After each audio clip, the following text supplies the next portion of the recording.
Mending beunghar atawa miskin. Hampir kabeh jalma mun ditanya hayang beunghar, jawabana sarua, hayang. Teu kacaritakeun jalma boga cita-cita hayang miskin. Sok sanajan kaayaan manehna teh miskin. Ceuk ajengan di lembur, jalma mah diciptakeun lain kudu beunghar, tapi kudu ibadah ka Gusti. Lain hartina ulah beunghar, da beunghar ge kudu aya sabab ku kabeungharanana. Urang bisa nulungan nu butuh, nalangan nu susah.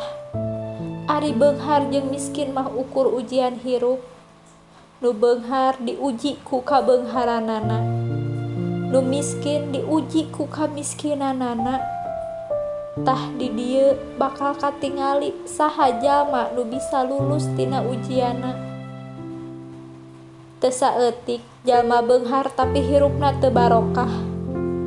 Nya kitu deui loba jalma miskin nu hirupna terus-terusan ngarasula. Padahal rezeki mah geus aya nu ngatur, moal pahili.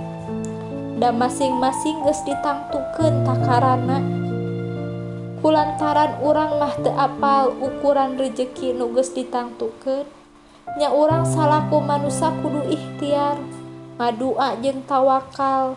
Gusti mah moal ningali hasil, tapi Gusti ningali proses usahana. Lamun dianalogikeun rezeki manusia teh jiga cai dina gelas. Anggap wae rezeki hiji jalma ngan ukur sagelas.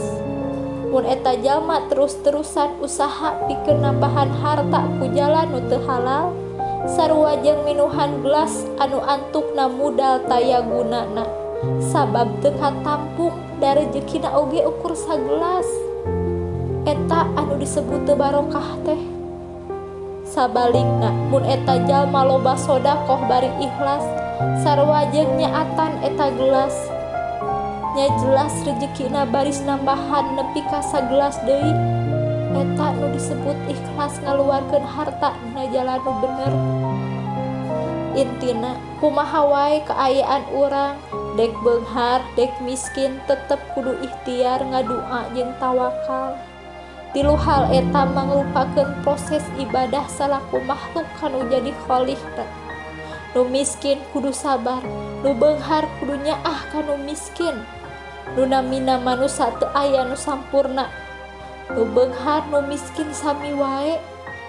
Anu aya ulah ngahina kanu teu boga, kanu leutik ulah nepi ka nincak, kanu susah ulah nepi ka mandang ku sabelah.